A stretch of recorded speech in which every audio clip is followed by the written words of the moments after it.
Hi everyone, welcome to PK SCRT classes.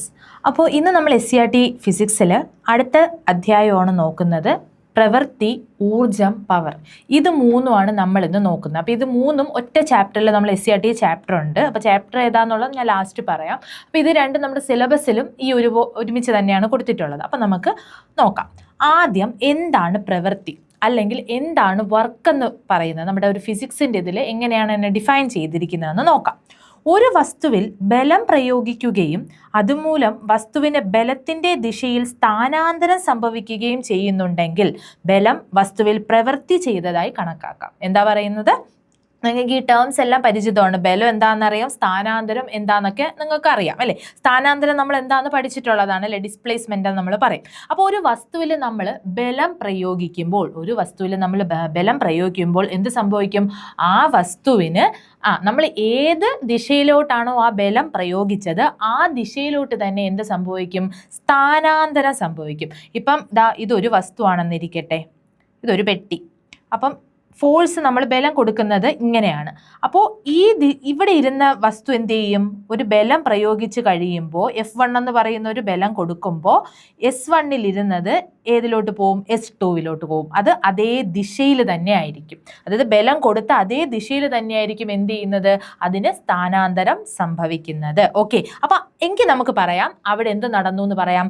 പ്രവൃത്തി അല്ലെങ്കിൽ work നടന്നു എന്ന് പറയാം. ക്ലിയർ അല്ലേ? അപ്പോൾ ഇതാണ് അതിൻ്റെ ഒരു ഡെഫിനിഷൻ എന്ന് പറയുന്നത്. ഇനി നമ്മൾ ആ ഒരു ഫോർമുല തരത്തിൽ നമ്മൾ എഴുതുകയാണെങ്കിൽ നോക്കിക്കേ, പ്രയോഗിച്ച ബലത്തിൻ്റെയും വസ്തുവിന് ബലത്തിന് ദിശയിലുണ്ടായ സ്ഥാനാന്തരത്തിൻ്റെയും ഗുണനഫലമായിരിക്കും പ്രവൃത്തിയുടെ അളവ്. അപ്പം അളക്കണം അല്ലേ, എത്ര പ്രവൃത്തി നമ്മൾ അവിടെ ചെയ്തു എന്ന് എങ്ങനെ അളക്കും എന്നുള്ളതാണ്.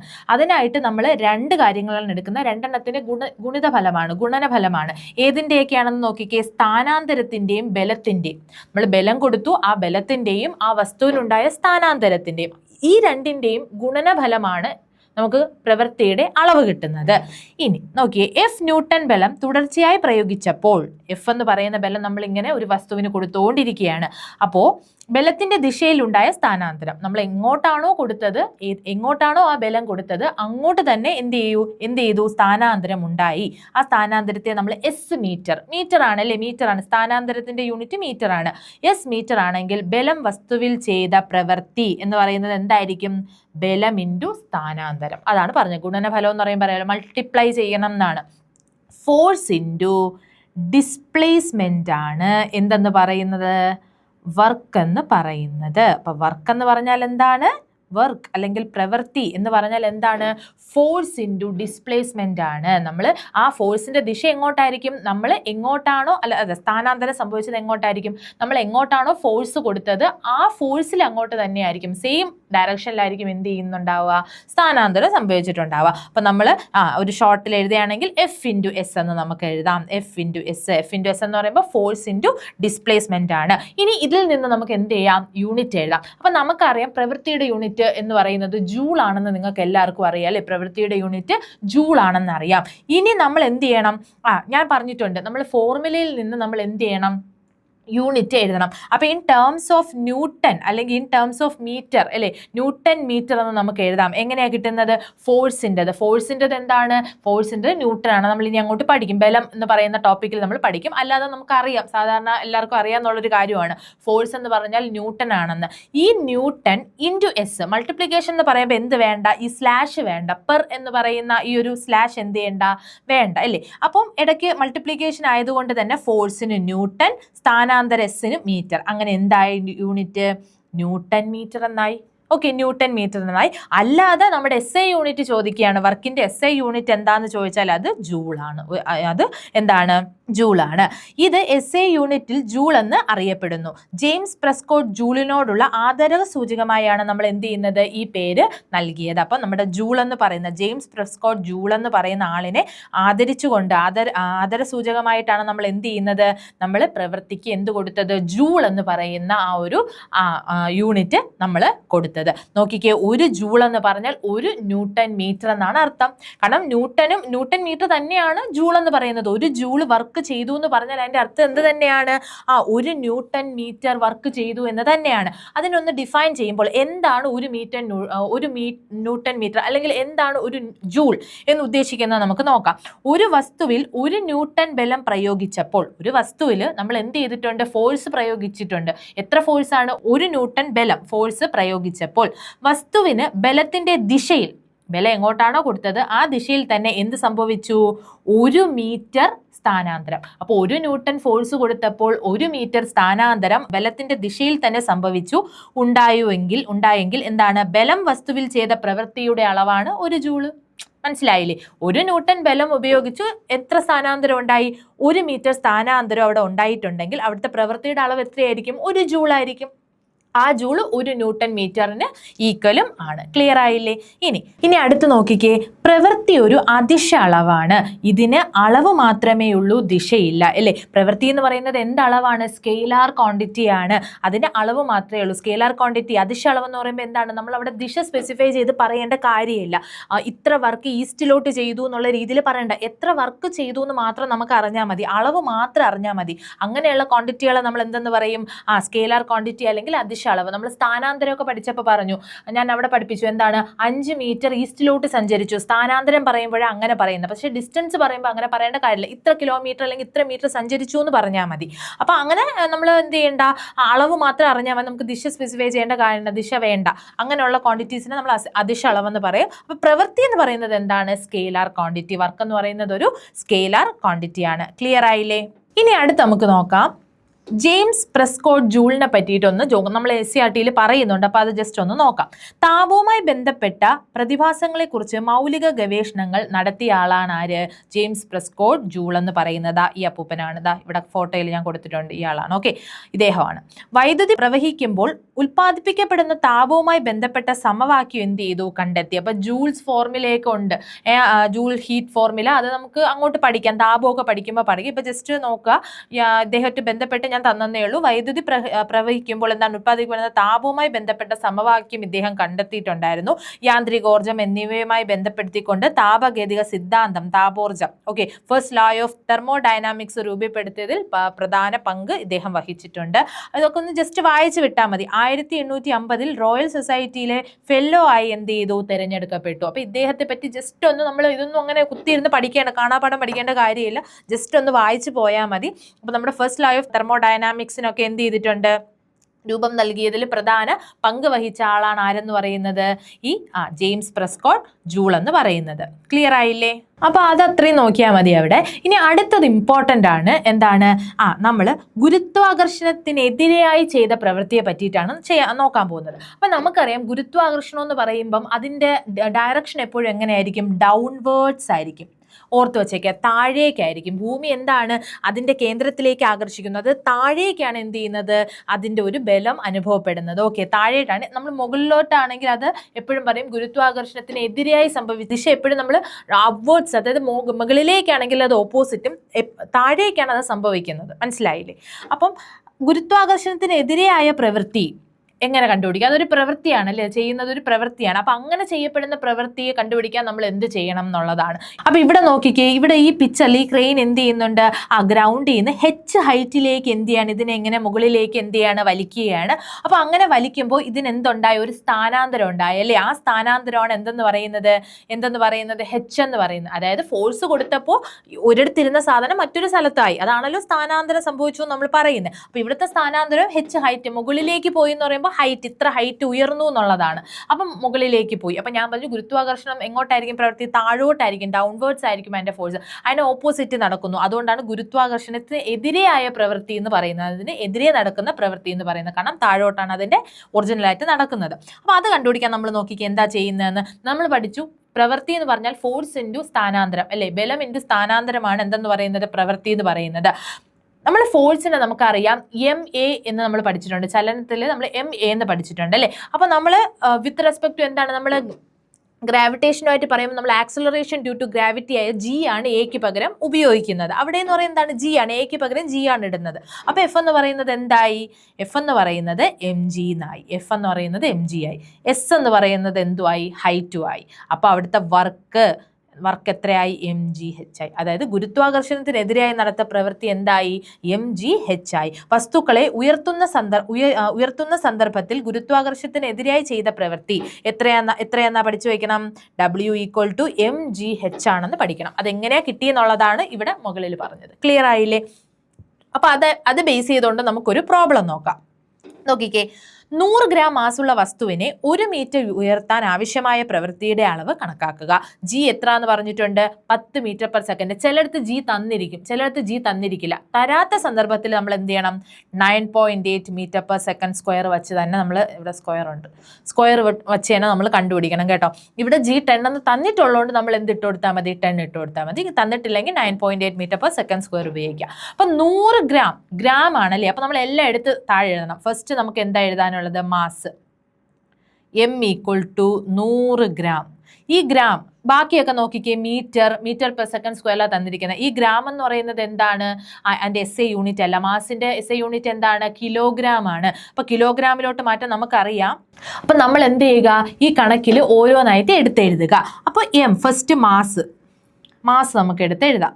നോക്കിക്കേ, M = 100 ഗ്രാം. അപ്പോൾ ഗ്രാമിലാണ് നമ്മൾ എന്ത് ചെയ്യണം? മീറ്റർ/സ്ക്വയർ ഒക്കെ നമ്മൾ SI യൂണിറ്റിലാണ് തന്നിരിക്കുന്നത്. മാസിൻ്റെത് എന്താണ്? കിലോഗ്രാം ആണ്. അപ്പോൾ ഗ്രാമിനെ കിലോഗ്രാം ആയിട്ട് മാറ്റുക. നമുക്കറിയാം 1 കിലോഗ്രാം എന്ന് പറഞ്ഞാൽ 1000 ഗ്രാം ആണ്. അങ്ങനെയാണെങ്കിൽ കിലോഗ്രാമിനെ ഗ്രാമിലോട്ടാക്കാൻ മൾട്ടിപ്ലൈ ചെയ്യണം, ഗുണിക്കണം. ഗ്രാമിനെ കിലോഗ്രാം ആക്കാൻ എന്താ ചെയ്യേണ്ടത്? ഡിവൈഡ് ആണ് ചെയ്യേണ്ടത്.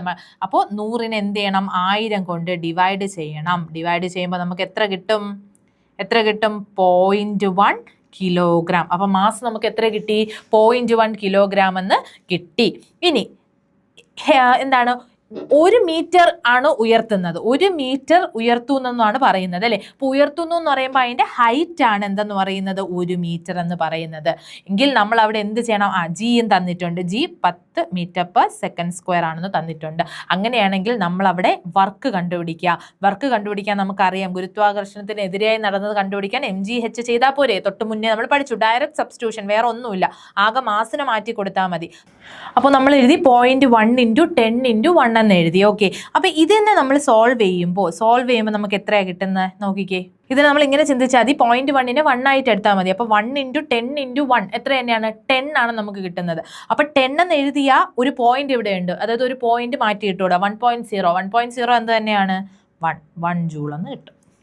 ക്ലിയർ ആയില്ലേ? അപ്പോൾ ഇങ്ങനെ ഡയറക്റ്റ് സബ്സ്റ്റിറ്റ്യൂഷൻ ഉള്ളതെങ്കിൽ നമ്മൾ യൂണിറ്റുകൾ ശ്രദ്ധിക്കുക. ഇവിടെ മാസിന് കിലോഗ്രാം ആയിരുന്നെങ്കിൽ നമുക്ക് 100 × 1 × 10 അങ്ങനെ ചെയ്യായിരുന്നു. പക്ഷേ ഇവിടെ എന്താണ്?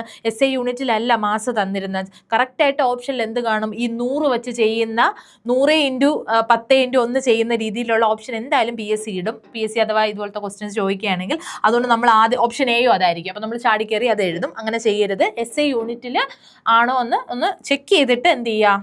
എഴുതുക. അപ്പോൾ ഇത് 1 ജൂൾ എന്ന് ഉത്തരം കിട്ടും. ഓക്കെ അല്ലേ? ഇനി നമുക്ക് ഈ പ്രവൃത്തിയെ തന്നെ രണ്ടായിട്ട് പറയാം. പോസിറ്റീവ് വർക്കെന്നും അതുപോലെ നെഗറ്റീവ് വർക്കെന്നും. പോസിറ്റീവ് പ്രവൃത്തിയും നെഗറ്റീവ് പ്രവൃത്തിയും. എന്താണിത്? ഒരു വസ്തുവിൽ ബലം പ്രയോഗിച്ചത് മൂലം വസ്തുവിന് ബലത്തിന്റെ ദിശയിലാണ് സ്ഥാനാന്തരം ഉണ്ടായതെങ്കിൽ ബലം വസ്തുവിൽ ചെയ്ത പ്രവൃത്തി പോസിറ്റീവ് എന്ന് പറയാം. അപ്പം ഞാൻ ഫസ്റ്റ് തുടക്കത്തിൽ പറഞ്ഞോടെ ബലം നടന്നു എന്ന് പറയുമ്പോൾ സാധാരണഗതിയിൽ എങ്ങനെയാണ്? ബലം നമ്മൾ എങ്ങോട്ടാണോ കൊടുക്കുന്നത് ആ ദിശയിൽ തന്നെ സ്ഥാനാന്തരം സംഭവിച്ചാൽ എന്ത് പറയാം? നമുക്കവിടെ പോസിറ്റീവ് പ്രവൃത്തി നടന്നു എന്ന് പറയാം. പക്ഷേ എന്തും ചെയ്യാറുണ്ട്? ബലത്തിന്റെ ദിശയിലല്ലാതെ സംഭവിക്കാറുണ്ട്. ഒരു വസ്തുവിൽ ബലം പ്രയോഗിക്കുമ്പോൾ വസ്തുവിന് ബലത്തിന്റെ എതിർ ദിശയിലാണ് സ്ഥാനാന്തരം. ഇപ്പം നമ്മൾ ഇങ്ങനെ ഒരു ഫോഴ്സ് കൊടുത്താൽ തിരിച്ചിങ്ങോട്ടൊരു സ്ഥാനാന്തരം സംഭവിച്ചാൽ, അല്ലെങ്കിൽ ഇങ്ങനെ കൊടുത്ത ബലം നമുക്ക് കിട്ടുന്ന സ്ഥാനാന്തരം താഴോട്ടാണ്, അങ്ങനെ നമ്മൾ ഓപ്പോസിറ്റ് ആയിട്ട് സംഭവിക്കില്ലേ? അങ്ങനെ സംഭവിച്ചാൽ അത് നെഗറ്റീവായി മാറും. നമ്മൾ ഏതിലോട്ടാണോ കൊടുത്തത് ആ ദിശയിലോട്ട് തന്നെ സ്ഥാനാന്തരം സംഭവിച്ചാൽ അത് പോസിറ്റീവും, എതിർ ദിശയിലാണ് സ്ഥാനാന്തരം സംഭവിക്കുന്നതെങ്കിൽ അതിനെ നെഗറ്റീവ് വർക്ക് എന്നും പറയും. ഓക്കെ, പ്രവൃത്തി നെഗറ്റീവ് ആണെന്ന് നമുക്ക് പറയാം. ഇനി കുറച്ച് എക്സാമ്പിൾ ആണ്. കല്ല് മുകളിലേക്ക് എറിയുമ്പോൾ ഗുരുത്വാകർഷണ ബലം കല്ലിൽ ചെയ്യുന്ന പ്രവൃത്തി എന്താന്നുള്ളതാണ്. ഒന്ന് ശ്രദ്ധിച്ചത് കേൾക്കുക. കല്ല് മുകളിലേക്ക് എറിയുമ്പോൾ, കല്ല് നമ്മൾ എന്ത് ചെയ്യാണ്, മുകളിലേക്ക് എറിയുമ്പോൾ ഏത് ബലം വെച്ചിട്ടാ പറയുന്നത്? ഗുരുത്വാകർഷണ ബലം കല്ലിൽ ചെയ്യുന്നത്. ഗുരുത്വാകർഷണ ബലം എങ്ങോട്ടാണ്? ഞാൻ പറഞ്ഞു ഡൗൺവേർഡ്സ് ആണ്, താഴേക്കാണ്. പക്ഷെ ഇത് എങ്ങോട്ടാ പോകുന്നത്? മുകളിലേക്കാണ് ഈ കല്ല് എറിയുന്നത് അല്ലെ. അപ്പം താഴോട്ട് ബലം പ്രയോഗിക്കുന്നത്, അത് മുകളിലോട്ടാണ് എന്ത് ചെയ്യുന്നത്, ഇത് സംഭവിച്ചത്, കല്ലെറിഞ്ഞത്. അപ്പോൾ ബലം പ്രയോഗിച്ചതിന് ഓപ്പോസിറ്റ് ആയിട്ടാണ് എന്ത് ചെയ്തത്, അവിടെ കല്ല് മുകളിലേക്ക് പോയത്. അപ്പൊ അതെന്തായി? നെഗറ്റീവ് പ്രവൃത്തി. ഇതേ സംഭവത്തെ നമുക്ക് പോസിറ്റീവായിട്ട് പറയാം. എങ്ങനെയാണ്? കല്ല് മുകളിലേക്ക് എറിയുമ്പോൾ നാം പ്രയോഗിക്കുന്ന ബലം, കല്ലിൽ നമ്മളൊരു ബലം കൊടുത്ത് കല്ലിനെ മുകളിലേക്ക് എറിയുന്നു. നമ്മൾ എങ്ങോട്ടാ കൊടുക്കുന്നത്? അപ്വേർഡ്സ്, മുകളിലേക്ക് ഒരു കല്ലെറിയുന്നു എന്ന് പറയുമ്പോൾ നമ്മൾ കൊടുക്കുന്നത് മുകളിലേക്ക് തന്നെയാ ബലം. അപ്പൊ അവിടെ അതെന്താണ്? പോസിറ്റീവ് വർക്കാണ്. പക്ഷേ ഈ ഒരു കല്ലില് നമ്മുടെ ഗുരുത്വാകർഷണ ബലം കല്ലിൽ ചെയ്യുന്ന പ്രവൃത്തി എന്ന് ചോദിച്ചാൽ അതെന്താകും? നെഗറ്റീവ്. അപ്പൊ ഈ ബലം എങ്ങോട്ടാണെന്ന് ശ്രദ്ധിക്കുക. ഈ ഗുരുത്വാകർഷണത്തിന് മാത്രമേ ഈ ഒരു ഇത് കൺഫ്യൂഷൻ വരുള്ളൂ. ബാക്കിയൊക്കെ നമുക്ക് കോമൺ സെൻസ് വെച്ച് എഴുതാം. ഗുരുത്വാകർഷണം എപ്പോഴും എന്താണ്? താഴേക്ക്. അതിന് ഓപ്പോസിറ്റ് ആണ് ഇത് സ്ഥാനാന്തരം സംഭവിക്കുന്നതെങ്കിൽ, പ്രവൃത്തി നടന്നതെങ്കിൽ ആ പ്രവൃത്തി നമുക്ക് നെഗറ്റീവ് എന്ന് പറയേണ്ടി വരും. ഇത് നിങ്ങളൊന്ന് എന്താണ്, ഒരു അസൈൻമെന്റ് ആണ്, ചിന്തിക്കുക. ഓക്കെ, തേങ്ങ താഴേക്ക് വീഴുമ്പോൾ ഗുരുത്വാകർഷണ ബലം ചെയ്ത പ്രവൃത്തി. തേങ്ങ താഴേക്ക് വീഴുകയാണ്, അപ്പോൾ ഗുരുത്വാകർഷണ ബലം ചെയ്ത പ്രവൃത്തി. ഇത്രയും ഡെമോ കാണിച്ചു തന്നു ഞാൻ. ഇനി നിങ്ങൾ തന്നെ ചിന്തിച്ചു നോക്കുക, ഇത് ഏത് പ്രവൃത്തിയാണെന്നുള്ളത് നിങ്ങൾ തന്നെ ചിന്തിക്കുക. ഓക്കെ, അതൊരു അസൈൻമെന്റ് ആണ്. ഇനി അടുത്ത് നമ്മൾ ഊർജത്തെ പറ്റി പഠിക്കുകയാണ്. അപ്പം നമ്മൾ പ്രവൃത്തി, ഊർജം, പവർ, അതിൽ പ്രവൃത്തി നമ്മൾ കഴിഞ്ഞു. SCRT പോയിന്റ്സ് എല്ലാം കംപ്ലീറ്റ് ചെയ്തു. ഇനി നമ്മൾ ഊർജം, എനർജി എന്താണെന്നാണ് നോക്കാൻ പോകുന്നത്. അപ്പോൾ പ്രവൃത്തി ചെയ്യാനുള്ള കഴിവിനെയാണ് നമ്മൾ എന്തെന്ന് പറയുന്നത്? ഊർജം എന്ന് പറയുന്നത്. നമുക്കൊരു വർക്ക് ചെയ്യാനുള്ള കഴിവിനെയാണ് നമ്മൾ എന്തെന്ന് പറയുന്നത്? ഊർജം. നമുക്ക് ആ കഴിവുണ്ടെങ്കിൽ എന്ത് ചെയ്യാൻ പറ്റത്തുള്ളൂ? പ്രവർത്തിച്ച ഒരു കഴിവ് വേണോ അല്ലേ. അപ്പൊ അതാണ് നമ്മുടെ എനർജി, നമ്മുടെ ഊർജം എന്ന് പറയുന്നത്. ഊർജം തന്നെയാണ് പ്രവൃത്തിയായി എന്ത് ചെയ്യുന്നത്? മാറുന്നത്. അതുകൊണ്ട് തന്നെ പ്രവൃത്തിയുടെ യൂണിറ്റ് തന്നെയാണ് എന്തിന്? ഊർജത്തിനും. അതായത് സെയിം. പ്രവൃത്തിയുടെ യൂണിറ്റ് എന്താണ്? ജൂളാണ്. ഊർജത്തിന്റെ യൂണിറ്റും എന്ത് തന്നെയാണ്? ജൂള് തന്നെയാണ്.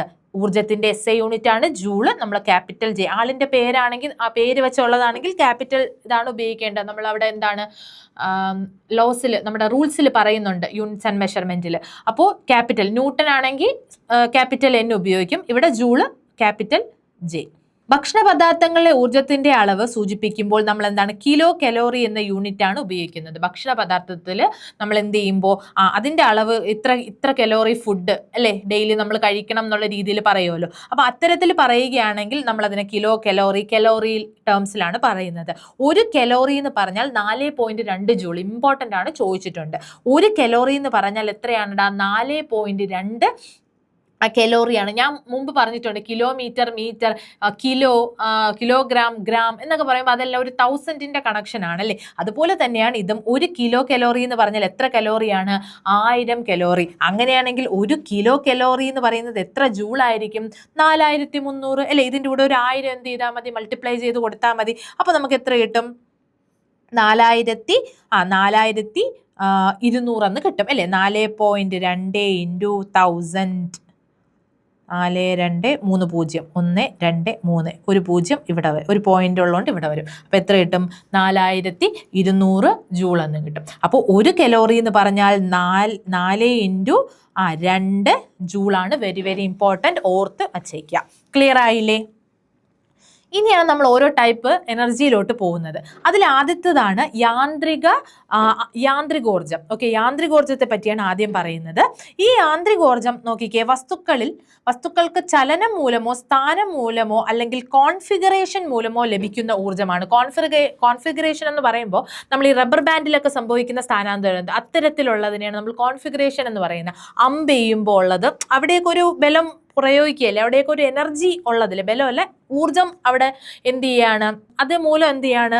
വസ്തുക്കൾക്ക് ചലനം സംഭവിക്കുകയാണ്. അവിടെ ഒരു ഊർജ്ജം കൊടുക്കുമ്പോൾ ഒരു ചലനം സംഭവിക്കുകയാണ്. ഈ അമ്പിലായാലും റബ്ബർ ബാൻഡിലൊക്കെ ആണെങ്കിലും അവിടെയാണ് നമ്മൾ അതിനെ കോൺഫിഗറേഷൻ എന്ന് നമ്മൾ പറയുന്നത്. അപ്പൊ ഇതൊക്കെ മൂലം എന്താണ് ലഭിക്കുന്ന ഊർജ്ജമാണ് എന്തെന്ന് പറയുന്നത്? യാന്ത്രികോർജ്ജം എന്ന് നമ്മൾ പറയുന്നത്. ഈ യാന്ത്രികോർജ്ജത്തെ രണ്ടായിട്ട് നമുക്ക് പറയാം, സ്ഥിതികോർജ്ജവും ഗതികോർജ്ജവും. സ്ഥിതികോർജ്ജം പൊട്ടൻഷ്യൽ എനർജി, ഇംഗ്ലീഷിൽ പറയുകയാണെങ്കിൽ പൊട്ടൻഷ്യൽ എനർജി. ഗതികോർജ്ജം എന്ന് പറയുകയാണെങ്കിൽ കൈനറ്റിക് എനർജി. മലയാളം തിരിഞ്ഞു പോകരുത്. സ്ഥിതികോർജ്ജം പൊട്ടൻഷ്യൽ എനർജി, ഗതികോർജ്ജം എന്ന് പറഞ്ഞാൽ കൈനറ്റിക് എനർജി. അപ്പം ഈ മെക്കാനിക്കൽ എനർജിയുടെ 2 ക്ലാസിഫിക്കേഷൻ ആണ്, പൊട്ടൻഷ്യൽ എനർജിയും കൈനറ്റിക് എനർജിയും. അതിൽ ആദ്യത്തെ നമ്മൾ പൊട്ടൻഷ്യൽ എനർജി സ്ഥിതികോർജ്ജമാണ് നോക്കാനായിട്ട് പോകുന്നത്. അപ്പോൾ എന്താണ് സ്ഥിതികോർജ്ജം അല്ലെങ്കിൽ പൊട്ടൻഷ്യൽ എനർജി? വസ്തുക്കൾക്ക് സ്ഥാനം മൂലമോ കോൺഫിഗറേഷൻ മൂലമോ ലഭിക്കുന്ന ഊർജ്ജമാണ് സ്ഥിതികോർജ്ജം. നമ്മൾ യാന്ത്രികം അവിടെ പഠിച്ചപ്പോൾ പറഞ്ഞു ചലനം, സ്ഥാനം, കോൺഫിഗറേഷൻ. അതിൽ ഈ നമ്മുടെ സ്ഥിതികോർജ്ജത്തിൽ ഏതൊക്കെ കാറ്റഗറിയിലാണ് വരുന്ന? വസ്തുക്കൾക്ക് സ്ഥാനം മൂലമോ അല്ലെങ്കിൽ കോൺഫിഗറേഷൻ മൂലമോ ലഭിക്കുന്ന ഊർജ്ജത്തെയാണ് എന്തെന്ന് പറയുന്നത്? സ്ഥിതികോർജ്ജം എന്ന് പറയുന്നത്. അപ്പൊ സ്ഥിതികോർജ്ജം 2 രീതിയിലുണ്ട്. സ്ഥാനം മൂലമുള്ള സ്ഥിതികോർജ്ജം, കോൺഫിഗറേഷൻ മൂലമുള്ള സ്ഥിതികോർജ്ജം. സ്ഥാനം മൂലമുള്ള എന്ന് പറയുമ്പോൾ നോക്കിക്കേ, തെങ്ങിന് മുകളിലെ തേങ്ങയിലെ ഊർജ്ജം അല്ലേ. അപ്പം ഒരു തെങ്ങിൽ തേങ്ങ ഇരിക്കുകയാണ്, അതായത് അത് അവിടെ മുകളിൽ ഇങ്ങനെ അവിടെ ഇരിക്കുന്നത് ഒരു ഊർജ്ജം വെച്ചുകൊണ്ടാണ്. അപ്പൊ ആ ഊർജ്ജം എന്താണ്? സ്ഥിതികോർജ്ജമാണ്. അത് ഇത്ര ഹൈറ്റിൽ ഇത്ര സ്ഥലത്ത് അതവിടെ അങ്ങനെ ഇരിക്കുന്നു, തേങ്ങ ഇരിക്കുന്നു. അപ്പൊ അതിലുള്ളത് സ്ഥിതികോർജ്ജമാണ്. ടാങ്കിൽ സ്ഥിതി ചെയ്യുന്ന ജലത്തിന്റെ ഊർജ്ജം, ഓക്കെ, ടാങ്കിൽ. അതുപോലെ നമ്മൾ ഡാമിൽ വെള്ളമൊക്കെ കെട്ടി, നമ്മൾ ഡാമിൽ വെള്ളം നിൽക്കുമല്ലോ, അതെന്ന് പറയുന്നത് എന്താണ്? സ്ഥാനം കൊണ്ടുള്ള ഒരു ഊർജ്ജമാണ് അവിടെ അങ്ങനെ നിൽക്കുന്നത്. ഇത്ര ഹൈറ്റിൽ അത് നിൽക്കുക എന്നുള്ളത് എന്താണ്? സ്ഥിതികോർജ്ജമാണ്, പൊട്ടൻഷ്യൽ എനർജിയാണ്. കോൺഫിഗറേഷൻ ആണെങ്കിൽ ഞാൻ നേരത്തെ പറഞ്ഞ പോലെ അമർന്നിരുന്ന സ്പ്രിങ്ങിനുള്ളിലെ ഊർജ്ജം, പോൾ വാൾട്ട് ചാടുമ്പോൾ വളഞ്ഞിരിക്കുന്ന പോളിലുള്ള സാധനം. കാരണം ആ വളഞ്ഞിരിക്കുക എന്നുള്ളത്, ആ സ്ഥാനത്തിരിക്കുക എന്നുള്ളതിനൊരു ഊർജ്ജം വേണം. അതാണ് കോൺഫിഗറേഷൻ എന്ന് ഉദ്ദേശിക്കുന്നത്. അത് എന്താണ്? അപ്പൊ അതൊക്കെ എന്താണ്? സ്ഥിതികോർജ്ജം, പൊട്ടൻഷ്യൽ എനർജി. അതിനെ 2ആയിട്ട് പറയുന്നതേ ഉള്ളൂ, സ്ഥാനം മൂലം കോൺഫിഗറേഷൻ മൂലം എന്ന് പറയുന്നതേ ഉള്ളൂ. ക്ലിയർ ആയില്ലേ? അപ്പൊ ഇതാണ് നമ്മുടെ 2 ടൈപ്പ് പൊട്ടൻഷ്യൽ എനർജി, സ്ഥാനം മൂലം അതുപോലെ കോൺഫിഗറേഷൻ മൂലവും.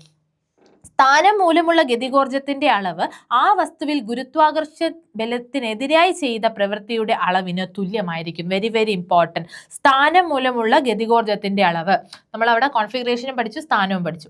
അതിൽ സ്ഥാനം മൂലം ലഭിക്കുന്ന ആ ഒരു സ്ഥിതികോർജ്ജം ഉണ്ടല്ലോ, പൊട്ടൻഷ്യൽ എനർജി ഉണ്ടല്ലോ, അതിന്റെ അളവെന്ന് പറയുന്നത് ആ വസ്തുവിൽ ഗുരുത്വാകർഷണ ബലത്തിന് എതിരെയായി ചെയ്ത പ്രവൃത്തി. കാരണം ഗുരുത്വാകർഷണ ബലം എന്ന് പറഞ്ഞാൽ ഞാൻ നേരത്തെ പറഞ്ഞു ഡൗൺവേർഡ്സ്, താഴേക്കാണ്. പക്ഷെ ഇതെന്ന് പറയുന്നത് ഇത്ര ഹൈറ്റിൽ മുകളിൽ ഇരിക്കും. ഇപ്പൊ ഒരു തേങ്ങ എന്ന് പറയുന്നത് എന്ത് ചെയ്യാണ്? തേങ്ങ എന്ന് പറയുന്നത് ഒരു ഹെച്ച് എന്ന് പറയുന്ന ഹൈറ്റിൽ മുകളിലേക്കാണ് ഇരിക്കുന്നത്. അപ്പൊ അതവിടെ മുകളിൽ ഇരിക്കുകയാണ്, താഴേക്ക് ഇരിക്കുന്നില്ല. താഴേക്ക് വന്നു കഴിയുമ്പോൾ മാത്രമേ അത് പൊട്ടൻഷ്യൽ എനർജി എന്താവും? 0 ആയിട്ട് മാറും. പക്ഷെ ഇത്ര ഹൈറ്റിൽ അത് ഇരിക്കുന്നു, അല്ലെങ്കിൽ വെള്ളം ടാങ്കിൽ ഇരിക്കുന്നു എന്ന് പറയുമ്പോൾ ഈ ഗുരുത്വാകർഷണത്തിന് എതിരായി ചെയ്ത പ്രവൃത്തിക്കും അതെന്താണ്? ഈക്വൽ ആണ്. അതുകൊണ്ട് നമുക്ക് പറയാം, പൊട്ടൻഷ്യൽ എനർജിയുടെ ഫോർമുല പറയാം, mgh. ഗുരുത്വാകർഷണത്തിന് എതിരായി ചെയ്ത പ്രവൃത്തി നമ്മൾ നേരത്തെ പഠിച്ചു, mgh ആണ്. ഊർജ്ജം എന്ന് പഠിച്ചു, എനർജി എന്ന് പഠിച്ചു. അതും ഇതും ഈക്വൽ എന്നാ പറയുന്നത്. അപ്പൊ mgh എങ്ങനെ ഈക്വൽ എന്നുള്ളത് ഞാനിപ്പോ പറഞ്ഞു. സ്ഥാനം മൂലമുള്ള ഗതികോർജ്ജം എന്ന് പറയുന്നത് mgh ആണ്. m മാസാണ്, h എന്ന് പറയുന്നത് എന്താണ്? തറനിരപ്പിൽ നിന്നുള്ള ഉയരമാണ്, ഗ്രൗണ്ടിൽ നിന്നുള്ള ഉയരമാണ് എന്തെന്ന് പറയുന്നത്? h എന്ന് പറയുന്നത്. ഇനി ഈ സ്ഥിതികോർജ്ജം എന്ന് പറഞ്ഞാൽ ആപേക്ഷികമായിട്ടാണ് കണക്കാക്കുന്നത്. നമ്മൾ പറഞ്ഞു ചലനം എന്ന് പറയുന്നത് ആപേക്ഷികമാണെന്ന് പറഞ്ഞു. അത് ഒരേ വസ്തു തന്നെ നമുക്ക് ചലനമായിട്ടും തോന്നും, മറ്റൊരാൾക്ക് അത് നിശ്ചലമായിട്ടും തോന്നും അല്ലേ. അപ്പോൾ അതനുസരിച്ച് അതുപോലെ എന്താണ് ഈ സ്ഥിതികോർജ്ജം, പൊട്ടൻഷ്യൽ എനർജിയും ഒരു ആപേക്ഷികമായിട്ടാണ് കണക്കാക്കുന്നത്. ഇവിടെ അവലംബമാകുന്ന പ്രതലത്തിലെ സ്ഥിതികോർജ്ജം 0 പരിഗണിച്ചുകൊണ്ടാണ് ഓരോ സ്ഥാനത്തിന്റെയും സ്ഥിതികോർജ്ജം കണക്കാക്കുന്നത്. നാം ഉയരമളക്കുമ്പോൾ തറനിരപ്പാണ് അവലംബക വസ്തുവായി എടുക്കുന്നത്. അതിനാൽ തറനിരപ്പിലെ സ്ഥിതികോർജ്ജം സാധാരണമായി എന്തായിരിക്കും? 0 പരിഗണിക്കും. അത് നമ്മൾ ഏതാണോ എടുക്കുന്ന ചലനം പോലെ തന്നെ നമ്മൾ ഒരു റെഫറൻസ് ബോഡി അല്ലെങ്കിൽ അവലംബക വസ്തുവായിട്ട് നമ്മൾ തറനിരപ്പിനെയാണ് കണക്കാക്കുന്നത്. അതായത് ഈ ഗ്രൗണ്ടിൽ നിന്ന് എത്ര ഹൈറ്റ് എന്നുള്ള രീതിയിലാണ് നമ്മൾ എന്ത് ചെയ്യുന്നത്? ഈ പൊട്ടൻഷ്യൽ എനർജി കാണിക്കുന്നത്. ഇപ്പൊ ഈ ഗ്രൗണ്ട് അല്ല, ഈ ടേബിൾ ആയിക്കോട്ടെ, ഈ ടേബിൾ നമ്മൾ എടുക്കുകയാണ്, ഈ ടേബിളിൽ നിന്നാണ് നമ്മൾ റെഫറൻസ് ബോഡി എടുക്കുന്നതെങ്കിൽ അതനുസരിച്ച് എന്ത് ചെയ്യും? സ്ഥിതികോർജ്ജം മാറും. അപ്പോൾ അവലംബകമാകുന്ന പ്രതലത്തിലെ സ്ഥിതികോർജ്ജം 0 പരിഗണിച്ചുകൊണ്ട്, അതായത് നമ്മൾ ഈ ഇവിടുന്ന് എടുക്കുന്ന പ്രതലം ഏതാണോ, പ്രതലം ടേബിൾ ആണെങ്കിൽ ടേബിൾ, ഗ്രൗണ്ട് ആണെങ്കിൽ ഗ്രൗണ്ട്, ഏതാണോ അതിൻ്റെ അവിടുത്തെ സ്ഥിതികോർജ്ജം 0 നമ്മൾ കൺസിഡർ ചെയ്തുകൊണ്ടാണ് എന്ത് ചെയ്യുന്നത്? ഓരോ സ്ഥാനത്തിൻ്റെയും സ്ഥിതികോർജ്ജത്തെ നമ്മൾ കണക്കാക്കുന്നത്. ഉയരം അളക്കുമ്പോൾ, അതായത് നമ്മൾ പണ്ട് പണ്ടല്ല പി എസ് സിയിൽ ചോദിക്കുന്നത്, സാധാരണയായിട്ട് ഇപ്പോൾ തറയിലിരിക്കുന്ന ഒരു വസ്തു ഇത്ര ഹൈറ്റിലും മുകളിലേക്ക് പോയി, അപ്പോൾ അതിൻ്റെ പൊട്ടൻഷ്യൽ എനർജിക്ക് എന്ത് സംഭവിക്കും? പൊട്ടൻഷ്യൽ എനർജി എന്ത് ചെയ്യും? കൂടി വരും. എന്നല്ലേ പറയുന്നത്, നമ്മൾ കൂടി വരും എന്നാണ് പറഞ്ഞത്. കാരണം താഴെ ഇരിക്കുമ്പോൾ അതിന് 0 സ്ഥിതികോർജ്ജമാണ്. അത് മുകളിലേക്ക് h എന്ന് പറയുന്ന ഹൈറ്റിലേക്ക് ഉയർന്ന ഒരു സ്ഥാനത്തിരിക്കുമ്പോഴാണ് അതിന് എന്താവുന്നത്, അതിന് സ്ഥിതികോർജ്ജം ലഭിച്ചു എന്ന് പറയുന്നത്. ആ വസ്തു താഴേക്ക് വരുമ്പോൾ നമ്മൾ എന്ത് പറയും, സ്ഥിതികോർജ്ജം കുറഞ്ഞു കുറഞ്ഞു കുറഞ്ഞു വരുന്നെന്ന് പറയും.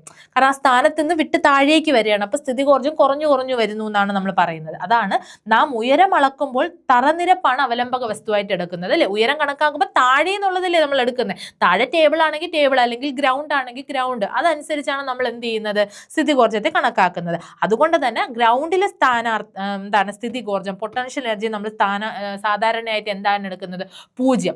ഈ 0-ൽ നിന്നുകൊണ്ടാണ് സർട്ടൺ ഹൈറ്റിലോട്ട് പോകുമ്പോൾ സ്ഥിതികോർജ്ജം എന്ത് ചെയ്യുന്നത്, കൂടി കൂടി കൂടി കൂടി വരുന്നത്. ക്ലിയർ ആയില്ല? അത് ക്ലിയർ ആയെന്നാണ് എൻ്റെ ഒരു വിശ്വാസം. ഓക്കെ, അപ്പോൾ അങ്ങനെ നമ്മൾ പറയാം, സ്ഥിതികോർജ്ജത്തെ എന്താണെന്ന് പറയാം, ആപേക്ഷികമായിട്ട് നമുക്ക് പറയാം. ഒരു കണക്ക് നോക്കാം. 50 കിലോഗ്രാം മാസ് ഉള്ള ഒരു വസ്തു 8 മീറ്റർ ഉയരത്തിലായിരിക്കുമ്പോൾ സ്ഥിതികോർജ്ജം എത്രയായിരിക്കും എന്നുള്ളതാണ്. നമുക്ക് എഴുതാം, എല്ലാം എടുത്തെഴുതാം. 50 കിലോഗ്രാം മാസ്, വല്ലോ മാറ്റണോ? കാരണം മാസിന്റെ SI യൂണിറ്റ് കിലോഗ്രാം തന്നെ, ഒന്നും മാറ്റണ്ട. വസ്തു എത്ര ഉയർന്നു, 8 മീറ്റർ ഉയർന്നു. അങ്ങനെയാണെങ്കിൽ സ്ഥിതികോർജ്ജം എത്രയെന്നാ ചോദിച്ചത്. സ്ഥിതികോർജ്ജം എന്ന് പറഞ്ഞാൽ നമുക്കറിയാം എന്താണ്, potential energy. Potential energy mgh. ഞാൻ പറഞ്ഞു ജി ഇവിടെ തന്നിട്ടില്ല. അപ്പൊ ജി ഇവിടെ തന്നിട്ടില്ലെങ്കിൽ ജി എന്തായിട്ട് തന്നെ എഴുതണം, 9.8 metre per second square. G നേരത്തെ 10 എന്ന് തന്നുകൊണ്ട് 10, തന്നിട്ടില്ലെങ്കിൽ 9.8 എന്ന് തന്നെ എഴുതുക. ഓക്കെ, അപ്പൊ ഇതിൽ നിന്ന് നമുക്ക് ഓരോന്നായിട്ട് എഴുതാം.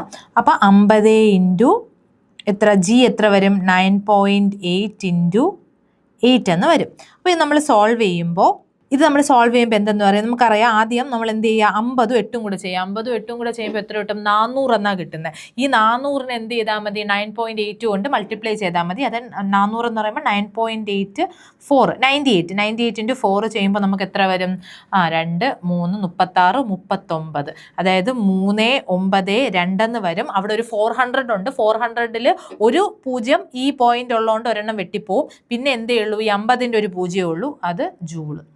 അപ്പോൾ എത്ര കിട്ടി, 3920 അല്ലേ, 3920 ജൂൾ എന്ന് കിട്ടി. അപ്പോൾ ഇവിടുത്തെ പൊട്ടൻഷ്യൽ എനർജി എത്രയാണ്, 3920 ജൂളാണ് കിട്ടുന്നത് കേട്ടോ. ഒരു 0 എന്താ ഇട്ടാന്ന് ചോദിച്ചാൽ ഒരു 0 കൂടി ഇട്ടാൽ ഇവിടുത്തെ ഒരു പോയിന്റ് ഉള്ളതുകൊണ്ട് ആ 0 അങ്ങ് പോകും. അപ്പോൾ ആ പോയിന്റിന് ശേഷം ഒരു 0 അതിന് വിലയില്ല. അതുകൊണ്ട് എന്ത് ചെയ്താൽ മതി, ഒരു 0, ഈ 50ൻ്റെ ഒരു 0 മാത്രമേ ഇട്ടുള്ളൂ. ഞാൻ ആ 40 എന്നുള്ളതിൻ്റെ ഒരു 0 കളഞ്ഞു. ഓക്കെ, അപ്പോൾ ഇതാണ് നമ്മുടെ എന്തെന്ന് പറയുന്നത്, സ്ഥിതികോർജ്ജം എന്ന് പറയുന്നത്. ക്ലിയർ ആയില്ലേ? ഇനി നമ്മൾ ഏതിലോട്ട് വരികയാണ്, ഗതികോർജ്ജം, കൈനറ്റിക് എനർജിയിലോട്ട് വരികയാണ്. ചലനം മൂലം വസ്തുക്കൾക്ക് ലഭിക്കുന്ന ഊർജ്ജമാണ് ഗതികോർജ്ജം. അപ്പോൾ സ്ഥാനവും കോൺഫിഗറേഷൻ മൂലമാണെങ്കിൽ സ്ഥിതികോർജ്ജം, ഒരു വസ്തു ചലിക്കുകയാണ്, ആ ചലനം മൂലം ഉണ്ടാകുന്ന ആ ഒരു ഊർജ്ജം, ചലിക്കുമ്പോൾ ഒരു ഊർജ്ജം വേണ്ടേ, ആ ഊർജ്ജമാണ് എന്തെന്ന് പറയുന്നത്, ഗതികോർജ്ജം എന്ന് പറയുന്നത്. ഈ ഗതികോർജ്ജത്തെ 2 ഘടകങ്ങളാണ് എന്ത് ചെയ്യുന്നത്, സ്വാധീനിക്കുന്നത്. അതിൽ ആദ്യത്തേതാണ് ഏത്, വസ്തുവിൻ്റെ മാസ്.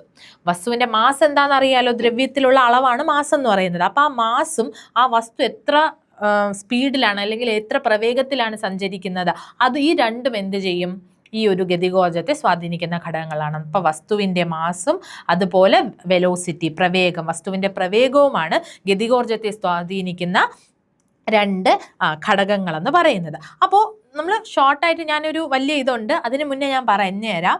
കൈനറ്റിക് എനർജിയുടെ ഇത് രണ്ടും വച്ചുകൊണ്ടാണ് 12 mv². ഇതാണ് നമ്മുടെ ഗതികോർജ്ജത്തെ, കൈനറ്റിക് എനർജിയുടെ ഫോർമുല. പൊട്ടൻഷ്യൽ എനർജി, സ്ഥിതികോർജ്ജം പറഞ്ഞു mgh, അതുപോലെ കൈനറ്റിക് എനർജിയുടെ അതാണ് 12 mv².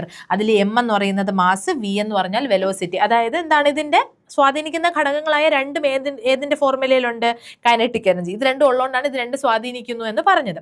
ഇനി ഇതെങ്ങനെയാണ് കിട്ടുന്നതെന്നുള്ളതാണ്. അപ്പം ഇതിൽ ആദ്യം നോക്കിക്കേ, പ്രവൃത്തിയാണ് എഴുതിയിരിക്കുന്നത്. അപ്പോൾ പ്രവൃത്തിയിൽ നിന്നാണ് കണ്ടെത്തുന്നത്. പ്രവൃത്തി എന്ന് പറഞ്ഞാൽ നമുക്കറിയാം W=Fs ആണെന്നറിയാം അല്ലേ.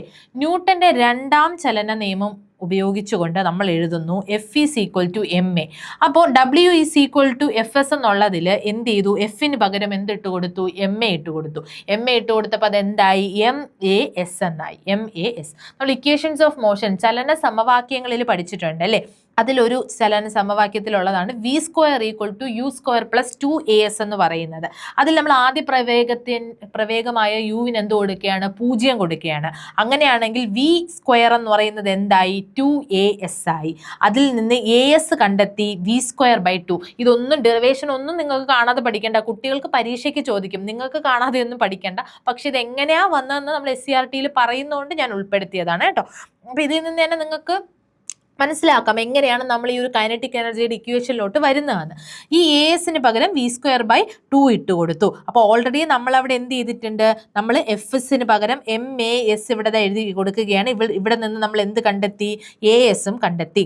അങ്ങനെയാണെങ്കിൽ W ഈക്വൽ ടു MAS, ഇവിടെ ഉള്ളത് MASൽ എന്ത് ചെയ്യാണ്? ASന് പകരം നമ്മൾ എന്തിട്ട് കൊടുക്കുന്നു? ASന് പകരം എന്തിട്ട് കൊടുക്കുന്നു? V square by r. മനസ്സിലായോടാ? അതായത് ASന് പകരം നമ്മൾ വി സ്ക്വയർ ബൈ 2 ഇതുവരെ കണ്ടുപിടിച്ച് വച്ചിരിക്കുകയാണ്. അപ്പൊ നമുക്കറിയാം W ഈക്വൽ ടു എന്താണെന്ന് അറിയാം, MAS വരെ കണ്ടുപിടിച്ച് വച്ചിരിക്കുകയാണ്. ഇനി ആ എമ്മിനെ അതേപോലെ എഴുതിയിട്ട് ASന് പകരം ഇതിട്ട് കൊടുത്തു. ASന് പകരം വി സ്ക്വയർ ബൈ 2 എന്ന് ഇട്ട് കൊടുത്തു. MV സ്ക്വയർ ബൈ 2 എന്ന് പറഞ്ഞാൽ അതിൻ്റെ അർത്ഥം എന്താണ്? ഹാഫ് MV സ്ക്വയർ എന്നാണ് അതിൻ്റെ അർത്ഥം. അപ്പം നമുക്ക് കൈനറ്റിക് എനർജിയുടെ ഫോർമുല കിട്ടി, ഹാഫ് MV സ്ക്വയർ എന്ന് കിട്ടി. കാരണം ചലിക്കുന്ന വസ്തുവിന് പ്രവേഗം ഉണ്ടാവും. അപ്പം അതുകൊണ്ട് തന്നെ മാസും പ്രവേഗമാണ് ഗതികോർജ്ജത്തെ സ്വാധീനിക്കുന്ന ഘടകങ്ങൾ എന്ന് പറയുന്നത്. ഓക്കെ, അപ്പം പ്രവേഗം കൂടുന്നതിനനുസരിച്ച് എന്തും കൂടും? കൈനറ്റിക് എനർജിയും കൂടി വരും. M എന്നത് കിലോഗ്രാം യൂണിറ്റിലുള്ള മാസും V എന്നത് മീറ്റർ പെർ സെക്കൻഡ് യൂണിറ്റിലുള്ള പ്രവേഗവുമാണെങ്കിൽ EK സൂചിപ്പിക്കുന്നത് ജൂൾ യൂണിറ്റിലുള്ള ഗതികോർജ്ജമാണ്. ഊർജ്ജത്തിൻ്റെത് ജൂളാണെന്ന് നമുക്കറിയാം. അപ്പം അതിൻ്റെതാണ് എന്തെന്ന് പറയുന്നത്? ജൂളിൽ നമ്മൾ എന്താണ് യൂണിറ്റിലുള്ള ഗതികോർജ്ജം എന്ന് പറയുന്നത്. അപ്പൊ ഹാഫ് MV സ്ക്വയർ. ഞാൻ വീണ്ടും പറയും, നിങ്ങൾ ഈ ഡെറിവേഷൻ ഒന്നും കാണാതെ പഠിക്കേണ്ടത് എങ്ങനെയാണ് കിട്ടിയെന്നുള്ളത് നമ്മുടെ ടെക്സ്റ്റ് ബുക്കിലുള്ളതുകൊണ്ട് ഞാൻ ഉൾപ്പെടുത്തിയതാണ്. ഓക്കെ, അപ്പൊ ഹാഫ് MV സ്ക്വയർ ആണ് ഏതിൻ്റെത്? നമ്മുടെ കൈനറ്റിക് എനർജി. ഇനി ഒരു ഷോർട്ടായിട്ട് പറയുകയാണെങ്കിൽ നമ്മൾ പഠിച്ചു യാന്ത്രികോർജ്ജം എന്ന് പറഞ്ഞാൽ സ്ഥിതികോർജ്ജം, ഗതികോർജ്ജം രണ്ടെണ്ണം ഉണ്ട്. അതിൽ സ്ഥിതികോർജ്ജത്തിൽ സ്ഥാനം മൂലമുള്ള സ്ഥിതികോർജ്ജമാണെങ്കിൽ MGHും കോൺഫിഗറേഷൻ മൂലമുള്ളതിനും ഒന്നുമില്ല. ഗതികോർജ്ജം എന്നുള്ളത് എന്താണ്? ഹാഫ് MV സ്ക്വയർ ആണ് അതിന്റെ ഫോർമുല. അപ്പൊ MGHും ഹാഫ് MV സ്ക്വയറും. ഹാഫ് MV സ്ക്വയറിൽ ഞാൻ അങ്ങനെ ഫോർമുല ഒന്നും ഇട്ടില്ല, കാരണം മാസും വെലോസിറ്റിയും തരുമ്പോൾ ഡയറക്റ്റ് സബ്സ്റ്റിറ്റ്യൂഷൻ ആയിരിക്കും. ഡയറക്റ്റ് ആയിട്ട് എന്ത് ചെയ്താൽ മതി? നമ്മുടെ യൂണിറ്റ് എല്ലാം സെയിം ആണോ എന്ന് നോക്കി അതിനനുസരിച്ച് എന്ത് ചെയ്താൽ മതി? സോൾവ് ചെയ്താൽ മതി. ഇനി പ്രവൃത്തി ഊർജ്ജ സിദ്ധാന്തം, വർക്ക് എനർജി പ്രിൻസിപ്പിൾ. എന്താണ് ഈ വർക്ക് എനർജി പ്രിൻസിപ്പിൾ? ഒരു വസ്തുവിൽ പ്രയോഗിക്കപ്പെട്ട ആകെ പ്രവൃത്തി ആ വസ്തുവിന്റെ ഗതികോർജ്ജത്തിൽ ഉണ്ടായ മാറ്റത്തിന് തുല്യമായിരിക്കും. ഇതിനെയാണ് പ്രവൃത്തി ഊർജ്ജ സിദ്ധാന്തം. ജസ്റ്റ് വായിച്ചു പോകുമ്പോൾ ചിലപ്പോൾ കൺഫ്യൂഷൻ ആവും. ഇത്രയേ ഉള്ളൂ. പ്രവൃത്തി എന്ന് പറയുന്നത് നമ്മൾ നേരത്തെ പഠിച്ചില്ലേ, പ്രവൃത്തി. ഈ പ്രവൃത്തി ഗതികോർജ്ജത്തിലെ മാറ്റത്തിന് എന്താണ്? തുല്യമാണ്. അപ്പൊ ഹാഫ് MV സ്ക്വയർ. അപ്പൊ ഈ V എന്ന് പറയുന്നത് എന്താണ്? അന്ത്യപ്രവേഗമാണ്. അപ്പോൾ ഒരു ആദ്യ പ്രവേഗവും കൂടെ വരുമ്പോഴാണ് അതിൽ എന്ത് ചെയ്യുന്നത്? ഗതികോർജ്ജത്തിലെ മാറ്റം എന്ന് പറഞ്ഞാൽ നമുക്ക് പറയാൻ പറ്റുന്നത് V square minus U square എന്നുള്ള രീതിയിൽ അതിനെ എഴുതാൻ പറ്റുമ്പോഴാണ് നമ്മൾ അങ്ങനെ ഒരു മാറ്റം എന്ന് നമ്മൾ പറയുന്നത്. എങ്ങനെയാണെന്ന് നോക്കാം. നേരത്തെ പോലെ W എന്ന് തന്നെ തുടങ്ങിയാണ്, പ്രവൃത്തി എന്ന് തന്നെ തുടങ്ങിയാണ്. F × S. രണ്ടാം ചലന നിയമം അനുസരിച്ച് W ഈക്വൽ ടു MAS വരെ നമ്മൾ എഴുതി, നേരത്തെ സെയിം പോലെ. W ഈക്വൽ ടു Fന് പകരം MA × S. ഇനി ചലന നിയമം അനുസരിച്ച് നേരത്തെയുള്ള സെയിം സാധനം എന്താണ്? V square equal to U square plus 2S. ഇവിടെ നമ്മൾ എന്ത് ചെയ്യുന്നില്ല? യുവിന് 0 ഒന്നും ഇട്ട് കൊടുക്കുന്നില്ല, യുവിനെയും കൂടെ ഉൾപ്പെടുത്തുകയാണ്. ഉൾപ്പെടുത്തുമ്പോൾ V square minus U square equal to 2AS. അവിടെ നിന്ന് എന്ത് കണ്ടെത്തുന്നു? A കണ്ടെത്തുന്നു. A കണ്ടെത്തുമ്പോൾ V square minus U square divided by എന്താവും? 2AS ആവും. കാരണം മൾട്ടിപ്ലിക്കേഷൻ ഉള്ളത് താഴെ ഇപ്പുറത്തെ സ്ഥലത്ത് വരുമ്പോൾ ഡിവൈഡ് ആവും, 2S ആവും. ഇനി നമ്മൾ ഈ എക്ക് പകരം എന്തിട്ട് കൊടുക്കുകയാണ്? W ഈക്വൽ ടു M അതേപോലെ എഴുതിയിട്ടുണ്ട്. എക്ക് പകരം F ഈസ് ഈക്വൽ ടു MAയിലെ M അതേപോലെ എഴുതി. A എന്ത് ചെയ്യുന്നുണ്ട്? ഈ സംഭവം ഇട്ട് കൊടുക്കുന്നുണ്ട്. എന്താണ്? V square minus U square by 2S ഇട്ട് കൊടുക്കുന്നുണ്ട്. ഇതാ ഇപ്പുറത്തൊരു S ഓൾറെഡി ഉണ്ട്, ആ S. ഈ 2Sഉം ഈ Sഉം വെട്ടിപ്പോവും. നമുക്ക് എന്ത് കിട്ടും? MV square minus U square by 2 എന്ന് കിട്ടും. അതായത് half MV square minus half MU square. അതായത് അതാണ് W. ഇതാണ് എന്ത്? പ്രവൃത്തി ഊർജ്ജ സിദ്ധാന്തം. അതായത് നോക്കിക്കേ, പ്രവൃത്തി എന്ന് പറയുന്നത് കൈനറ്റിക് എനർജി, ഗതികോർജ്ജത്തിന്റെ മാറ്റത്തിന് ഈക്വൽ ആയില്ലേ? ഇതാണ് എന്തെന്ന് പറയുന്നത്? പ്രവൃത്തി ഊർജ്ജ സിദ്ധാന്തം എന്ന് പറയുന്നത്. സിമ്പിൾ അല്ലേ? Half MV square minus half MU square എന്നായി. ഇതാണ് അതിൻ്റെ ഒരു ഫൈനൽ ഇത്. പ്രവൃത്തി എന്ന് പറഞ്ഞാൽ ഗതികോർജ്ജത്തിൽ ഉണ്ടായ മാറ്റം, ഇതിനെയാണ് നമ്മൾ പ്രവൃത്തി ഊർജ്ജ തത്വം അല്ലെങ്കിൽ സിദ്ധാന്തം എന്നൊക്കെ പറയുന്നത്. ക്ലിയർ ആയല്ലോ? ഇത് ജസ്റ്റ് ഒന്ന് പഠിച്ചു വെച്ചാൽ മതി. എന്താണ് ഈ പ്രവൃത്തി ഊർജ്ജം എന്ന് പറഞ്ഞ് ചിലപ്പോൾ ഫോർമുലയിലൊക്കെ തന്നിട്ട് അങ്ങനെ ചോദിക്കാം. ഓക്കെ, ഇനി നോക്കിയേ ഊർജ്ജ സ്രോതസ്സുകൾ. ഊർജ്ജ സ്രോതസ്സുകളിൽ നമ്മൾ ഇമ്പോർട്ടൻ്റ് ആയിട്ട് നോക്കാനുള്ളതാണ് ഇന്ധനങ്ങൾ. ഇതൊക്കെ നമ്മൾ ജോഗ്രഫിയിൽ അല്ലാതെ പഠിക്കും. ഇത് നമ്മുടെ കുഞ്ഞു ടെക്സ്റ്റ് ബുക്കിലൊക്കെ ഇതിനെപ്പറ്റി പറയുന്നുണ്ട്. ഈ ഊർജ്ജ സ്രോതസ്സുകൾ എന്ന് പറഞ്ഞ ഒരു ചാപ്റ്റർ തന്നെ നമുക്ക് സയൻസിലുണ്ട്, ബേസിക് സയൻസിൽ. അതുകൊണ്ടാണ് ഉൾപ്പെടുത്തിയത്. അതിൽ ഇന്ധനങ്ങൾ, ഫ്യൂവൽസ്, കത്തുമ്പോൾ താപം പുറത്തു വിടുന്ന വസ്തുക്കളെയാണ് നമ്മൾ എന്തെന്ന് പറയുന്നത്? ഇന്ധനങ്ങൾ എന്ന് പറയുന്നത്, അല്ലെങ്കിൽ ഫ്യൂവൽസ്. കത്തുമ്പോൾ താപം പുറത്തുവിടുന്ന വസ്തുക്കൾ. വിറക്, മണ്ണെണ്ണ, LPG, പെട്രോൾ, ഡീസൽ, കൽക്കരി തുടങ്ങിയ ധാരാളം വസ്തുക്കളെ നമ്മൾ എന്തായിട്ട് ഉപയോഗിക്കുന്നു? ഇന്ധനമായിട്ട് ഉപയോഗിക്കുന്നു. ഇതൊക്കെ വായിച്ചു വിടാന്നുള്ളതാണ്. ഡീസൽ, വൈദ്യുതി എന്നിവ പ്രചാരത്തിൽ ആകുന്നതിന് മുമ്പ് തീവണ്ടി, കപ്പൽ തുടങ്ങിയവ ഓടിക്കാനും വ്യവസായശാലകൾ പ്രവർത്തിക്കാനും കൽക്കരിയാണ് ഇന്ധനമായിട്ട് ഉപയോഗിച്ചിരുന്നത്. നമ്മൾ ഇത് കുഞ്ഞു ക്ലാസ്സിലൊരു ഇതാണ് കേട്ടോ, അതുകൊണ്ടാണ് ഇത്ര ബേസിക് ആയിട്ട്. ഡീസലും വൈദ്യുതി എന്നിവ പ്രചാരത്തിലുണ്ടായിരുന്നതിന് മുന്നേ എന്താണ്? തീവണ്ടിയൊക്കെ എങ്ങനെയായിരുന്നു ഓടിക്കൊണ്ടിരുന്നത്? കൽക്കരി ഉപയോഗിച്ചാണ്. ഇപ്പോൾ താപവൈദ്യുത നിലയങ്ങളിലാണ് എന്ത് ചെയ്യുന്നത്? കൽക്കരി ഉപയോഗിക്കുന്നത്. തീവണ്ടിയിലൊന്നും അല്ല. ഇപ്പൊ ഡീസലും എല്ലാം ഉണ്ട്, വൈദ്യുതി, ഇലക്ട്രിക് സ്കൂട്ടർ എല്ലാം ഉണ്ട് ഇപ്പം. അതുകൊണ്ട് തന്നെ ഇപ്പം കൽക്കരിയുടെ ആവശ്യമൊന്നുമില്ല. ഇനി 2 ടൈപ്പ്: പുനഃസ്ഥാപിക്കാൻ കഴിയാത്തതും പുനഃസ്ഥാപിക്കാൻ കഴിയുന്ന ഊർജ്ജ സ്രോതസ്. അതായത് നമുക്ക് വീണ്ടും യൂസ് ചെയ്യാൻ പറ്റുന്നതും പിന്നീട് നമുക്ക് യൂസ് ചെയ്യാൻ പറ്റാത്ത ഊർജ്ജ സ്രോതസ്സുകളെ പറ്റിയിട്ടാണ് നോക്കുന്നത്. അപ്പോൾ നോക്കിക്കേ, ലക്ഷക്കണക്കിന് വർഷങ്ങൾക്ക് മുമ്പ് ഭൂമിയിൽ ജീവിച്ചിരുന്ന ജീവികളുടെ അവശിഷ്ടങ്ങളിൽ നിന്നാണ് ഫോസിൽ ഇന്ധനങ്ങൾ രൂപപ്പെട്ട ഫോസിൽ ഫ്യൂവൽസ്. നമ്മൾ ഫോസിൽ ഫ്യൂവൽ എന്ന് പറയുമ്പോൾ എന്താണ്? ഒരുപാട് വർഷങ്ങൾക്ക് മുമ്പ് ഭൂമിയിൽ ജീവിച്ചിരുന്നവരുടെ അവശിഷ്ടങ്ങളുടെ അവിടെ മണ്ണിൽ കിടന്ന് ഡീക്കേ ആയി ഡീകമ്പോസ് ഒക്കെ ചെയ്ത് എന്നിട്ട് എന്ത് രൂപപ്പെട്ടു? ഫോസിൽ ഫ്യൂവൽസ് അല്ലേ. ഇതിന് നമുക്ക് എന്ത് ചെയ്യാൻ പറ്റൂല? വീണ്ടും പുനഃസ്ഥാപിക്കാനായിട്ട് പറ്റൂല. നോൺ റിന്യൂവബിൾ എനർജി സോഴ്സസ് എന്നാണ് ഇതിനെ പറയുന്നത്. പുനഃസ്ഥാപിക്കാൻ കഴിയാത്ത ഊർജ്ജ സ്രോതസ്സുകളാണ്. അത് നമ്മൾ നേരത്തെ പറഞ്ഞ കൽക്കരി, പെട്രോളിയം പോലത്തെ കാര്യങ്ങൾ, ഫ്യൂവൽസ് ഒക്കെ, ഇന്ധനങ്ങളൊക്കെ എന്തിന് ഉദാഹരണമാണ്? ഈ ഒരു പുനഃസ്ഥാപിക്കാൻ കഴിയാത്തതിന്. കാരണം അത് അവിടെ കിടന്ന് ഡീക്കേ ആയിട്ട് പിന്നെ ഒരിക്കലും ഉപയോഗിക്കാനേ പറ്റുള്ളൂ. കത്തിക്കരിഞ്ഞാൽ പിന്നെ വീണ്ടും അതിനെ എടുത്ത് ഉപയോഗിക്കാൻ പറ്റൂല. എന്നാൽ സൂര്യപ്രകാശം, കാറ്റ്, തിരമാല തുടങ്ങിയവ എന്തെയാണ്? നമുക്ക് വീണ്ടും വീണ്ടും ഉപയോഗിക്കാം. ഇത് തീർന്നു പോകത്തില്ല, തീർന്നു പോകുന്നവയല്ല. സോ ഇതിനെ നമുക്ക് എന്ത് ചെയ്യാൻ പറ്റും? പുനഃസ്ഥാപിച്ച് ഉപയോഗിക്കാനായിട്ട് സാധിക്കുമല്ലേ. അപ്പോൾ അതിനെ നമ്മൾ എന്തെന്ന് പറയും? പുനഃസ്ഥാപിക്കാൻ കഴിയുന്ന എനർജി സോഴ്സ് എന്ന് പറയും, റിന്യൂവബിൾ എനർജി സോഴ്സസ് എന്ന് പറയും. ഇത് വായു മലിനീകരണവും ഉണ്ടാക്കുന്നില്ല. കൽക്കരിയൊക്കെ കത്തി ഇതാവുമ്പോൾ തന്നെ ഒരുപാട് എന്ത് ചെയ്യുന്നുണ്ട്? വായുമലിനീകരണം. പണ്ടത്തെ ഈ തീവണ്ടി, കൽക്കരി കൊണ്ടുള്ള കൽക്കരി ഓടും തീവണ്ടി എന്ന് പറയുമല്ലോ, ആ തീവണ്ടിയിലൊക്കെ ഇഷ്ടം പോലെ പുകയും കാര്യങ്ങളുമാണ്. അപ്പം മലിനീകരണം, വായു മലിനീകരണത്തിന് നല്ല സ്കോപ്പുള്ള ഒരു സാധനമാണ്. പക്ഷെ ഇതിലെന്തില്ല? സൂര്യപ്രകാശം, കാറ്റും തിരമാല എന്ത് മലിനീകരണം ഉണ്ടാക്കാനാണ്? വായു മലിനീകരണമൊന്നും ഉണ്ടാകുന്നില്ല. ക്ലിയർ ആയോ? അപ്പൊ അത്രയേ ഉള്ളൂ നമ്മുടെ ആ ഒരു ഊർജത്തിനെ പറ്റിയിട്ട്. ഇനി നമ്മൾ പവർ എന്താണെന്നാണ് നോക്കുന്നത്. അവസാനത്തെ ടോപ്പിക് പവർ. എന്താണ് പവർ? യൂണിറ്റ് സമയത്തിൽ ചെയ്ത പ്രവൃത്തിയുടെ അളവിനെയാണ് നമ്മൾ എന്തെന്ന് പറയുന്നത്? പവർ എന്ന് പറയുന്നത്. അല്ലെങ്കിൽ നമുക്ക് പറയാം പ്രവൃത്തി ചെയ്യുന്നതിന്റെ നിരക്കിനെയാണ്. എത്ര നിരക്ക് പ്രവൃത്തി ചെയ്തു, അതാണ് നിരക്ക് എന്ന് പറയുമ്പോൾ. ഞാൻ മുമ്പ് പറഞ്ഞിട്ടുണ്ട്, നിരക്ക് എന്ന് പറയുമ്പോൾ വിത്ത് റെസ്പെക്ട് ടു ടൈം അല്ലെ, സമയമായിട്ട് ബന്ധപ്പെടുത്തി നമ്മൾ പറയുന്നതാണ്. അതായത് പവർ എന്ന് പറഞ്ഞാൽ എന്താണ്? പ്രവൃത്തി ബൈ സമയം.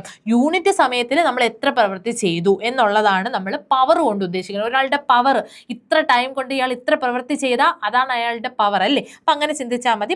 വർക്ക് ബൈ ടൈം ആണ്. വർക്ക് ബൈ ടൈം ആണ് എന്തെന്ന് പറയുന്നത്? പവർ എന്ന് പറയുന്നത്. ഇനി ഇതിൽ നിന്ന് നമ്മൾ എന്ത് ചെയ്യാണ്? ഇതിന്റെ യൂണിറ്റ് കണ്ടുപിടിക്കുകയാണ്. അപ്പൊ യൂണിറ്റ് കണ്ടുപിടിക്കുമ്പോൾ വർക്ക് എന്ന് പറഞ്ഞാൽ നമുക്കറിയാം F/S ആണ് അല്ലേ. F/S ആണ്. ഡിവൈഡഡ് ബൈ ടൈം എന്ന് പറയുമ്പോൾ എന്താണ്?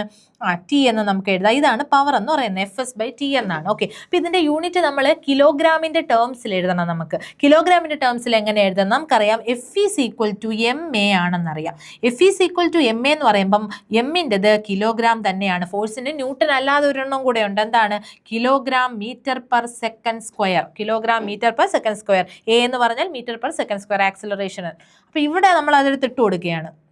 അതായത് നോക്കിക്കേ, kilogram metre per second square into സ്ഥാനാന്തരം. എസിൻ്റെത് എന്ത് തന്നെയാണ്? സ്ഥാനാന്തരം എന്താണ്? മീറ്റർ ആണ് അല്ലേ, എം ആണ്. ഡിവൈഡഡ് ബൈ സെക്കൻഡിൻ്റെത് എസ്. അപ്പൊ ഇത് 2 എമ്മും കൂടെ ചേർന്ന് എന്താവും? കിലോഗ്രാം മീറ്റർ സ്ക്വയർ ബൈ എന്താണ്? ഈ എസ് മുകളിൽ വരുമ്പോൾ എന്താവും? 3 ആവും. അപ്പോൾ പവറിന്റെ യൂണിറ്റ് എന്താണ്? Kilogram metre square per second ക്യൂബാണ്. സിമ്പിളായിട്ട് നമുക്കറിയാം വാട്ടാണെന്ന് അറിയാം. എന്നാലും കിലോഗ്രാമിൻ്റെ ടേംസിൽ ചിലപ്പോൾ സ്റ്റേറ്റ്മെൻറ്റ് ടൈപ്പിലൊക്കെ ചോദിക്കുകയാണെങ്കിൽ അത് അറിഞ്ഞു വയ്ക്കുക. ഇതിപ്പോൾ ഇത്രയും ചെയ്ത് നോക്കിയാലേ നമുക്കറിയാൻ പറ്റൂ. അതിനെക്കാട്ടി കാണാതെ പഠിക്കുക. കിലോഗ്രാം മീറ്റർ സ്ക്വയർ പെർ എന്താണ് (10⁻³ സെക്കൻഡ് ക്യൂബ് ആണ് എന്തെന്ന് പറയുന്നത് പവറിൻ്റെ കിലോഗ്രാമിലുള്ള യൂണിറ്റ്. സിമ്പിളായിട്ട് പറയുകയാണെങ്കിൽ ജെയിംസ് വാട്ടിൻ്റെ സ്മരണാർത്ഥം പവറിൻ്റെ SI യൂണിറ്റ് നമുക്കറിയാം വാട്ടാണ്. വാട്ട്. ഇതിനെ നമ്മൾ എന്താണ് ക്യാപിറ്റൽ W എന്ന് പറയുന്ന അക്ഷരം കൊണ്ടാണ് റെപ്രസെന്റ് ചെയ്യുന്നത്. ഉയർന്ന അളവുകൾ പ്രതിപാദിക്കുമ്പോൾ കിലോ വാട്ട്, മെഗാവാട്ട് എന്നിവയാണ് ഉപയോഗിക്കുന്നത്. ഉയർന്ന പവർ പറയുമ്പോൾ നമ്മൾ എന്താ ഉപയോഗിക്കുന്ന കിലോ വാട്ട്, മെഗാവാട്ട് എന്നുള്ള രീതിയിൽ അതിനെ പറയും. ചെറിയ ചെറിയ യൂണിറ്റ് ആണെങ്കിൽ വാട്ട്. അപ്പോൾ 1 കിലോ വാട്ട് എന്ന് പറഞ്ഞാൽ 1000 വാട്ട്. ഞാൻ പറഞ്ഞു കിലോ വെച്ച് പറയുന്നതെല്ലാം 1000 ആയിട്ടുള്ള ബന്ധമായിരിക്കും. അപ്പോൾ 1 കിലോ വാട്ട് 1000 വാട്ടാണ്. 1 മെഗാവാട്ട് എന്ന് പറഞ്ഞാൽ എത്രയാണ്? 10⁻6 10⁻6 വാട്ടാണ് ഒരു മെഗാവാട്ട് എന്ന് പറയുന്നത്. വാഹനങ്ങളുടെയും മോട്ടോറുകളുടെയും പവർ എന്തിലാണ് പറയുന്നത്? കുതിര ശക്തിയിലാണ് പറയുന്നത്. ഇത് ഇമ്പോർട്ടൻ്റ് ആണ്, ചോദിച്ചിട്ടുണ്ട്. ഒരു കുതിര ശക്തി, ഒരു ഹോഴ്സ് പവർ എന്ന് പറയുന്നത് 746 വാട്ടാണ്. ഒരു ഹോഴ്സ് പവർ എന്ന് പറയുന്നത് എത്രയാണ്? കാണാതെ പഠിച്ചോളുക. 746 വാട്ടാണ്. ക്ലിയർ ആയില്ലേ? അപ്പോൾ ഇത്രയും നമുക്ക് പവറിനെ പറ്റിയിട്ട് പഠിക്കാനായിട്ടുള്ളൂ. എന്താണ് പവർ? പവറിൻ്റെ ഒരു കിലോഗ്രാമിൻ്റെ അത് ആലോചിക്കുക. പിന്നെ കുറച്ച് എന്താണ് യൂണിറ്റുകൾ, 1 കിലോ വാട്ട്, അതുപോലെ megawatt. Horse power very important. ഇത് ഇമ്പോർട്ടൻ്റ് ആണ് നല്ല. ഒരു ഹോഴ്സ് പവർ എന്ന് പറഞ്ഞാൽ 746. അപ്പോൾ ഇത് ഞാൻ പറഞ്ഞ പോലെ ഊർജ്ജ സ്രോതസ്സുകൾ കണ്ടോ? 5ാം ക്ലാസ്സിലെ ചാപ്റ്ററാണ്. അതാണ് ഞാൻ കുഞ്ഞു പിള്ളേർക്കുള്ള ആ ഫോസിൽ ഫ്യൂവൽസിൻ്റെ ഒക്കെ കാര്യങ്ങൾ. ചാപ്റ്റർ 6 അതുപോലെ പ്രവൃത്തി ഊർജ്ജവും എന്ന് പറയുന്ന ചാപ്റ്ററിൽ ഈ പവറിനെ പറ്റിയിട്ടൊക്കെ പറയുന്നുണ്ട്. അത് ക്ലാസ് 9 ആണ്. ചാപ്റ്റർ 6-ലൊരു ചാപ്റ്ററാണ് കേട്ടോ. അപ്പോൾ ഇത്രയാണ് നമ്മുടെ ഊർജ്ജവും പവറും അതുപോലെ പ്രവൃത്തിയെ പറ്റിയിട്ടുള്ള ചാപ്റ്റർ. അപ്പോൾ താങ്ക് യു സോ മച്ച്. അടുത്ത ക്ലാസ്സിൽ വീണ്ടും കാണാം.